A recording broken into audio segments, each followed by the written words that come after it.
What's going on, everybody? Welcome back to the podcast. Great to have you guys back. I got a special guest with me, my man, James Driskell. You'll get to know him in a little bit. We've been childhood friends since I can't even remember, bro. Riding a bike. You knocked out my two front teeth. Hey, I do remember that. And cut your tongue, bro. So we'll get into some of those cool stories in a second. But first off, man, just tell them what your name is, who you are, kind of what you do now, and we'll get into some of the background in a little bit. It's got a cool story, guys. But yeah, go ahead, man. My name is James Driskell, like you said. Right now, I'm currently business owner doing Christmas lights. That's one of my businesses. I have a couple that I'm trying to get started up and running, but currently this is the one that I'm doing. Installing Christmas lights on different houses. So if you need some lights, let me know. Hey, there you go. Love it, bro. Yeah, he's actually put my parents' Christmas lights. So close, like I said, close family member and all that good stuff. But what y'all don't know, we actually kind of grew up together, like I said, but he also went and we were both into sports. He played Division I sports as well, all that kind of stuff. And but we're going to kind of dig into that a little bit. As you've seen probably some of the past couple of podcasts, I brought on some athletes that I grew up with that are kind of evolving into the business world and all that good stuff there too. So, man, first off, what I want to ask you is, what is obviously that transition from sports to like the business world, and understanding that I've talked about this on the podcast before of like, we understood like the game of football, right? And then when you get now into business, there's new rules. Like we understand the rules of the game of football, and we understand how to get through that and like what it requires, what's needed. But then when you step in the business world, there's a totally different set of rules, right? A lot of the same things are required, like consistency, or like all that stuff is definitely transferable. But there are a different level of rules that you kind of embody or have to learn and things like that. But first thing is, we'll touch on the first part of that. It's like, what skills, because there's some athletes that are listening or making that transition right now even, what skills have transferred you from sports to real life the most? First of all, I'll say that's one of the hardest transitions I think anybody has to, I don't want to say anybody, but that I've had to make personally. Just coming from, being structured, you got this thing at this time, this thing at this time, this thing at this time. And kind of it just kind of got on my spirit right now, what they don't teach you is really how to apply that. They teach you you should have structure. They teach you like you need to have a plan. They teach you, teamwork, camaraderie. But what I've realized more is like the hardest thing to do that is applying those things. It's like you can know all these things. Knowledge they say is power, but I think wisdom and applying things is power. That's when you really grow and really figure out,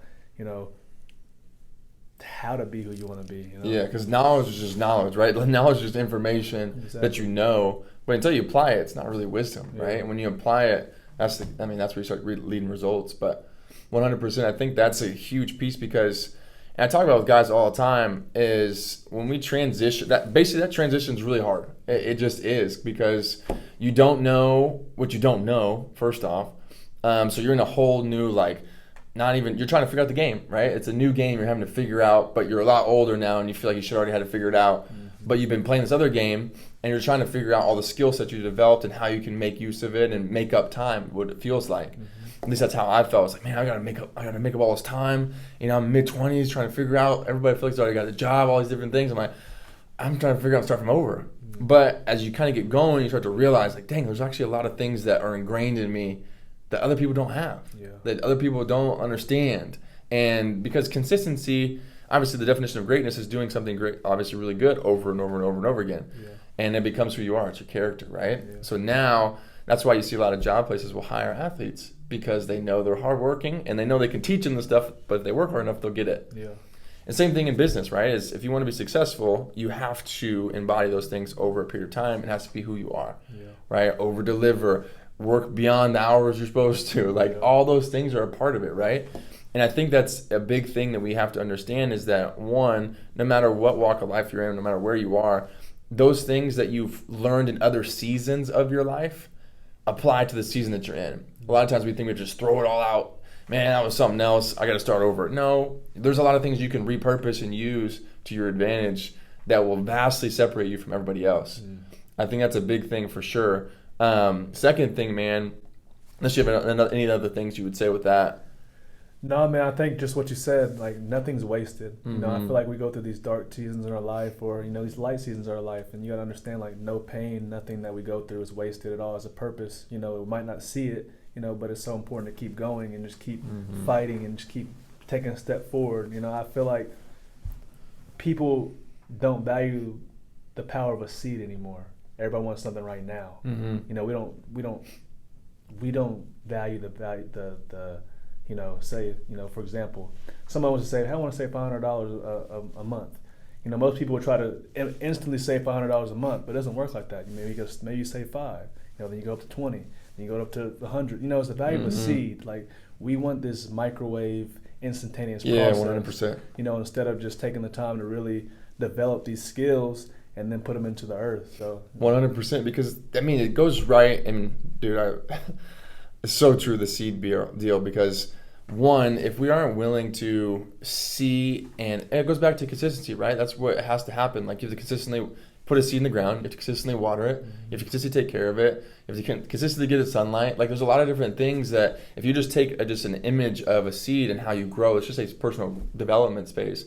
Like, a seed is what your dream is, right? Let's just say that. So your dream, you're putting it in the ground, you're putting it hopefully in good soil, right? Something that can grow, a good environment, that's basically what that is. So you put yourself in a good environment of what you can do, what you can grow. And then from there, you got to water it, which means you got to pour more good information or good knowledge or good, whatever, people speaking over you, people like helping you out, people giving you new things to think about, different ways of thinking. That's basically watering your seed that you have for your dream.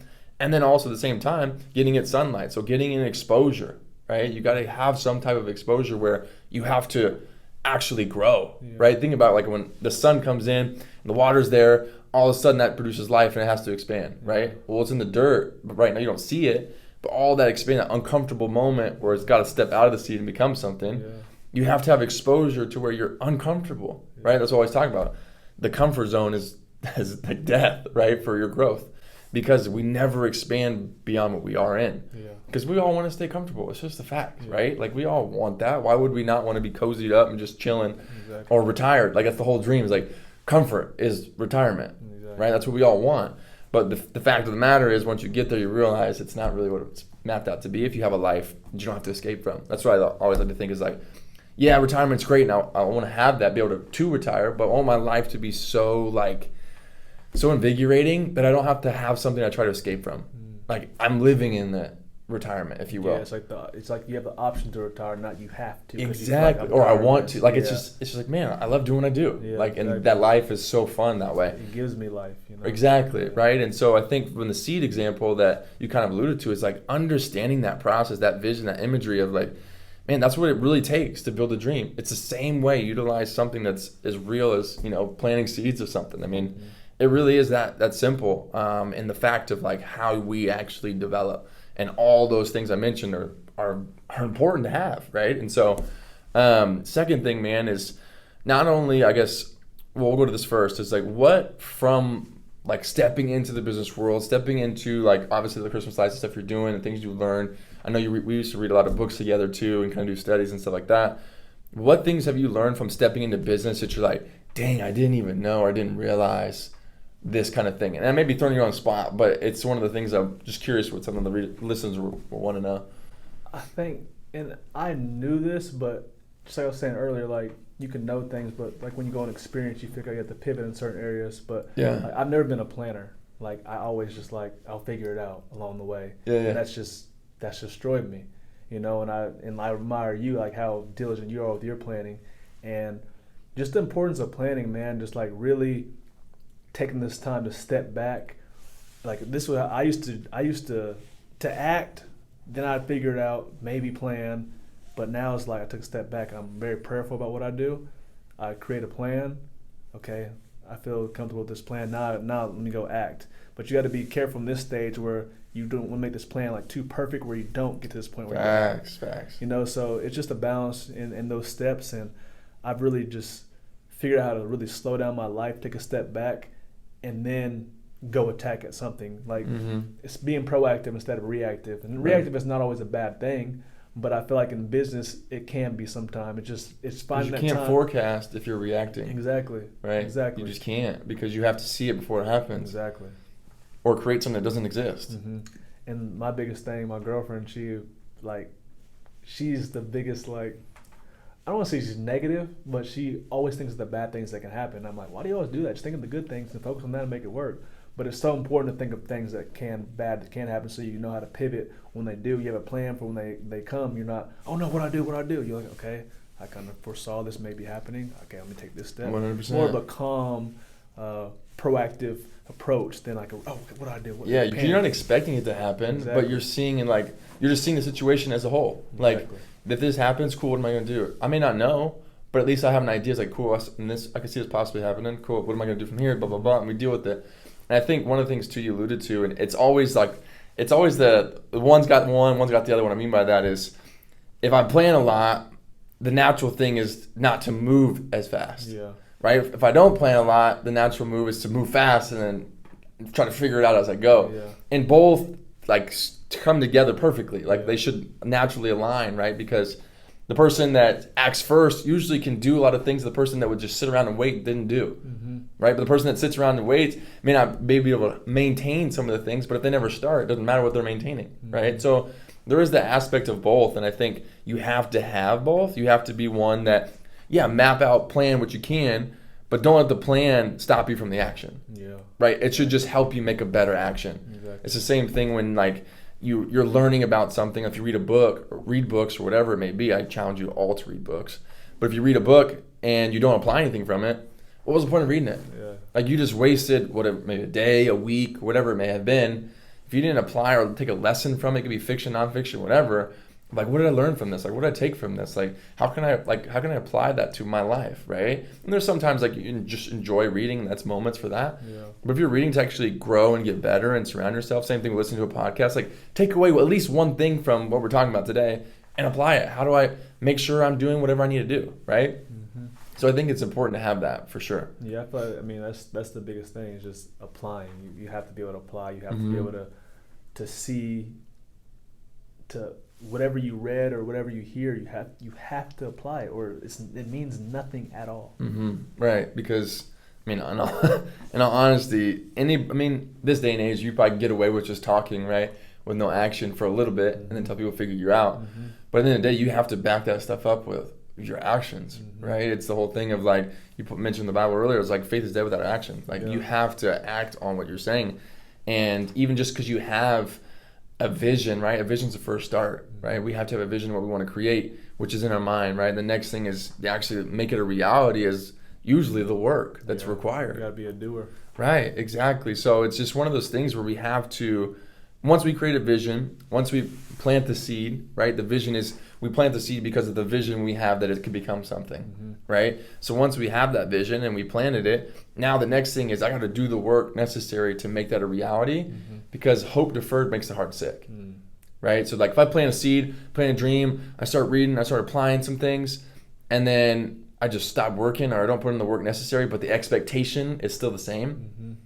I'm messing myself up so bad mentally, because I'm like, man, I'm putting in some of the work, but it's not all the work that's needed, but yet I'm expecting it to get the same result as if I put in everything I was supposed to, right? It's for example, a huge tree, you're putting in a seed and you're expecting it to become a tree, but you don't water it and you don't get the right amount of sunlight, but your true expectation is that it's going to look like that tree I have next to it. Yeah. But if you don't give it everything it needs to do or work for it, It can't happen. but you're going to be so upset, why did it not work? Exactly. But if you really dial it down what those things are, it's the work. You didn't put in the work necessary.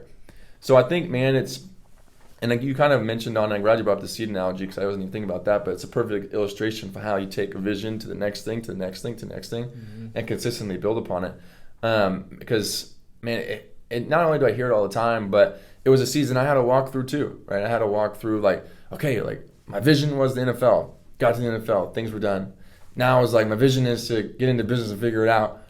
Well, you're kind of starting in that seed phase again, right? And we're constantly making those evolutions throughout life. It's not always going to be cool, we're going to be like this forever. There's constantly, we're reprogramming ourselves or retaking another step into our, a better version of ourselves, if you will. Mm-hmm. And so it's always going to be new. And I was actually talking about this the other day it's fascinating how, and it's actually from a book. Man, I remember the name of the book. I think it's Feel the Fear and Do It Anyway, but I forget her name. She wrote it. It was a really good book. but it has this idea of this relationship with fear that we should have. And I think as athletes, it maybe helps because you're in an environment and we don't view it that way. We're on the field possibly, but you're in front of a ton of people. Yeah. And if you mess up, everybody knows. If you excel, everybody knows. But there's the fear of messing up, possibly like not being perfect, messing that up. Now everybody and my friends know that I suck. Right, like that's a pot you could add that. Yeah. Like I messed up, or didn't catch a pass, or I missed a field goal, or I missed a punt, or whatever it may be. It's just like, dang, everybody thinks I'm trash. Yeah. Like, that's a real thing. Yeah. So you want to perform. It makes you perform better, in my opinion, as long as you don't let it eat your mind up. Yeah. But it's the same idea, is that this fear we have to deal with, and we've had this. We play weekly, right, for years on years on years. So like you're constantly having this somewhat relationship with fear. Well, it's the same thing when you transition into business. Business meeting, it could be podcasts like this, it could be speaking on stage, it could be whatever your thing is. Yeah. But if we're not facing that fear as a good relationship and having understand like we're walking hand in hand with fear for the rest of our life, especially if we're on the path to growing and getting better, like I'm trying to get top 1%, I'm trying to be the best version of myself. Well, if that's really your goal, you're constantly going to back up against or run up against this wall that fear is always uncomfortable. Because guess what? You're never going to be the same. You're never going to be the same version of yourself tomorrow, the next day, the next year. At least you shouldn't. Like you shouldn't just be like, I'm okay with being right now. I'm who I am right now. Like I'm okay. I'm satisfied in the aspect of like who I'm becoming. Yeah. But at the same time, like I want more. Yeah. Because I'm still here. Like I should want more. Yeah, everybody should. Sure. So that the relationship with fear needs to be understood of like, man, if I'm constantly chasing this 1%, or constantly chasing the best version of myself, then I understand that I'm going to constantly be coming up against fear every time. So I better establish a good relationship or a good perspective around it. Yeah. That it's not something that like, because most of us come up against like, man, I just can't wait for that to be over. It's like, nah, it's always going to be there, bro. You're always, you constantly evolve, you're going to have a next thing that's like, that's scary. Yeah. And you get that one down, you're like, dang, that's scary. I was listening to this, I don't know if it was a podcast or what it was, but it was this guy talking about like, or this daughter talk about like her dad. Every day she got home, he would say, "What did you fail at today?" And she wouldn't answer. When she didn't answer, he got upset, and she was wondering why he got upset. He's like, "If you didn't fail, most times that means you didn't even try. Like you're gonna fail, And it's like, so now it's building this healthy relationship with failure. Like, I want to dive into this failure rather than run away from it. Like it's okay to fail. Yeah. So I thought that was really cool. That's something like when I have kids, I want to kind of implement with them, just so they won't be scared to fail. They won't be scared to try things. They won't be scared to take risks. Yeah, dude, that's freaking gold because it's true. I mean, I forget. I know who you're talking about. I've heard Sarah Blakely say something like that before about her dad, but I don't know where it came from. Yeah, I'm not sure who it was. And so it is, right? I think that's a great approach. Anybody that has kids that's listening to this, I mean, that's a great thing to challenge your kids with because it does that, right? It's like instead of now running away from it, you're kind of chasing it. Exactly. Like you're chasing after moments that are scary. You're chasing after moments of like, man, I could fail at that. All right, let's try it. Yeah. And then now as you get older, you approach things so different than everybody else. Exactly. When everybody's it's the whole thing of like in business world and like stocks and stuff or whatever it may be, is like when the streets are bloody, that's when you go, right? Not when they're clean. Like that's when riches are made in those moments of like where everything looks like it's tanking and everybody's running. Exactly. Those guys are going in and like, cool, everything's on discount, let's go. Exactly. But it's a different mindset. Yeah. But if you're falling in with everybody else, you're falling into the fear of how you feel, it can be very deceiving and lead you away from a lot of amazing opportunities that you could have. For sure. So I think, man, there's a lot of good things. I hope you guys are getting a lot out of it. We'll probably have a future podcast or a couple other podcasts with a man on it because we can dig a lot deeper in some of the lessons that we've learned as well as what we're doing now. But, man, thank you for coming on here and just being on here and just sharing some of your story as well as some of your knowledge you have. Well, you guys have it. I look forward to seeing you guys in the next episode. And James Driskell, everybody. See you guys later. Have a good one.